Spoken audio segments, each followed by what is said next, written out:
Bonjour à toutes et à tous. Aujourd'hui, je vous apporte une bonne nouvelle, une très bonne nouvelle même pour quelques-uns. Pour la plupart, je dis, et une mauvaise pour d'autres. C'est que le contrat entre eBay et PayPal, ça se termine 2020. Il y a beaucoup de sites qui ont parlé de ça, que eBay il arrêtera le contrat. Franchement, je suis le premier à être heureux parce que vraiment avec PayPal, surtout pour les dropshippers, pour les gens qui font de l'e-commerce sur des sites et tout, c'est vraiment une très bonne nouvelle. Vu que PayPal tout le temps donne raison à l'acheteur, moi ça m'arrivait plusieurs fois à eBay, je fais des articles, les gens ils réclament alors que qu'ils ont reçu le produit ou un autre problème lié à ça, donc eBay il bloque l'argent tout de suite. Moi j'ai des amis qui ont des milliers d'euros, ils étaient bloqués pendant des mois et des mois ils réclament des justificatifs vraiment, on n'est pas capable de les fournir et tout, et surtout, ils bloquent l'argent que vous avez, donc c'est un fonds de roulement pour des petits commerçants qui font tout le temps leur paiement avec PayPal, donc on est un peu coincé, quoi. C'est ça.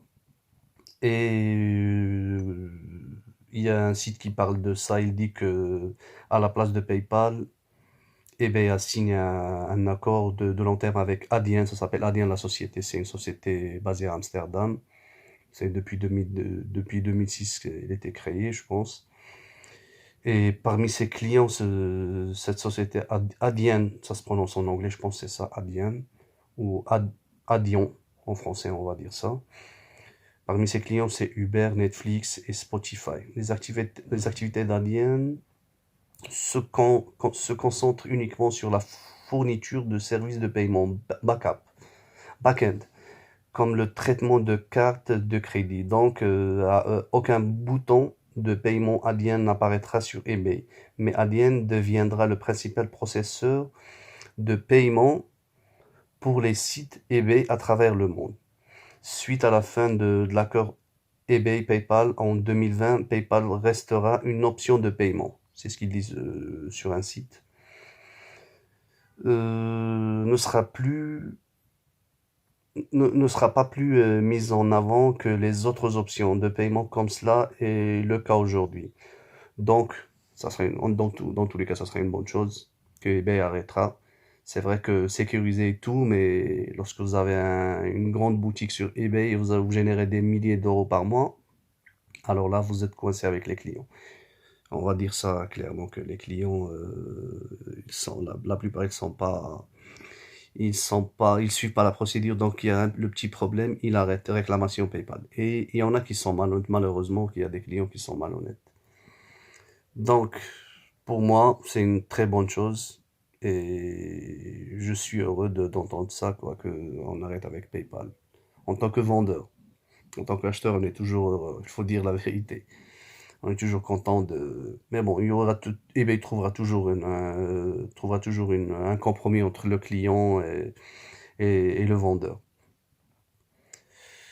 Qu'est-ce qu'ils disent aussi Qu'est-ce qu'ils disent aussi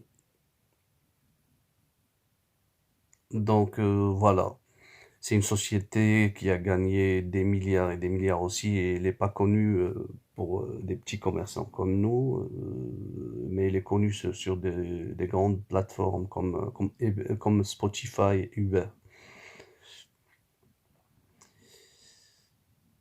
On va faire une petite introduction sur cette alien, c'est quoi? Elle est basée, comme j'ai dit, elle est basée à Amsterdam. Pour Adyen, la signature de ce deal est un coût conséquent. Adyen a enregistré des revenus nets de 178 millions de dollars en 2016.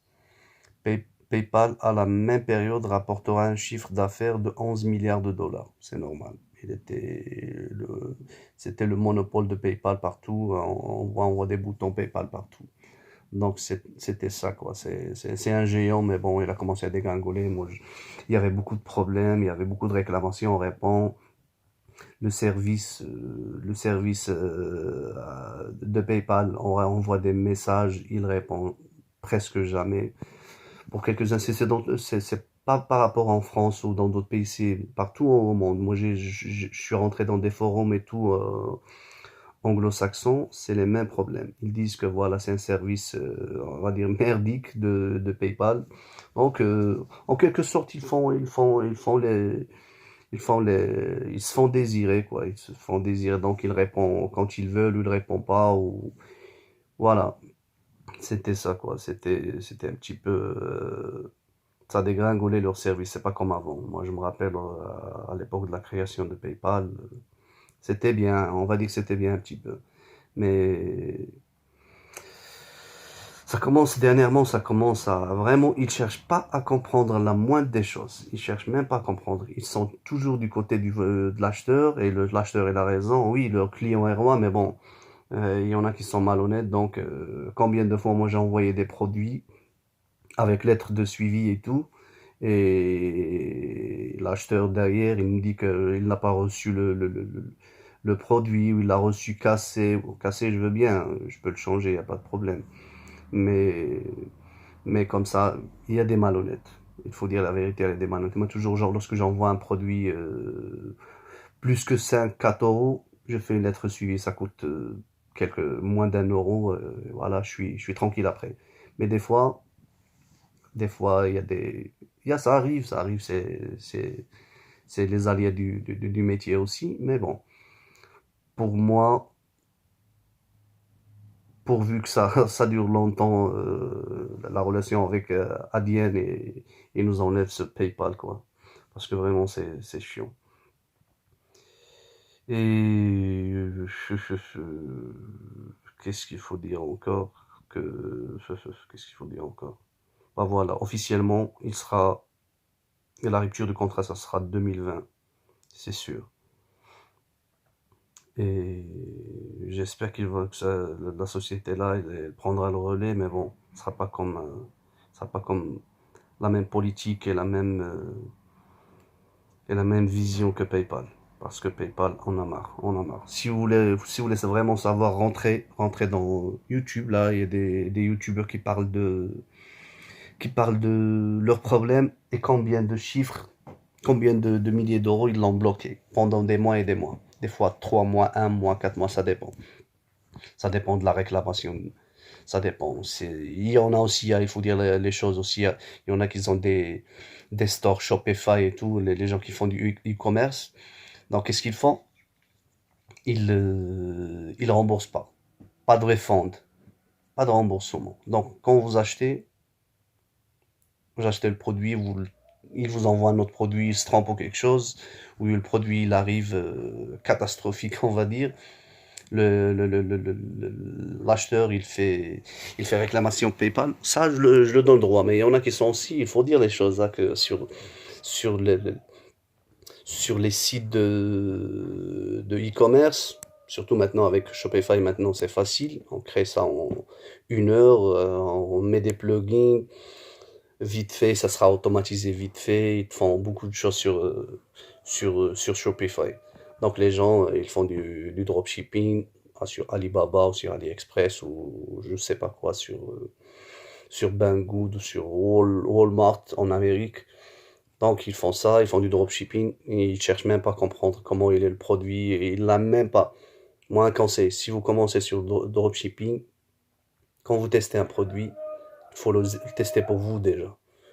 Vous le commandez sur Internet, il vient, vous le regardez tous les détails. Est-ce qu'il est de la bonne qualité, c'est de la camelote. Il faut dire les choses, là, que la plupart sur Shopify, voilà, ils sont pas professionnels. Ils ont envie, dès qu'ils voient des chiffres,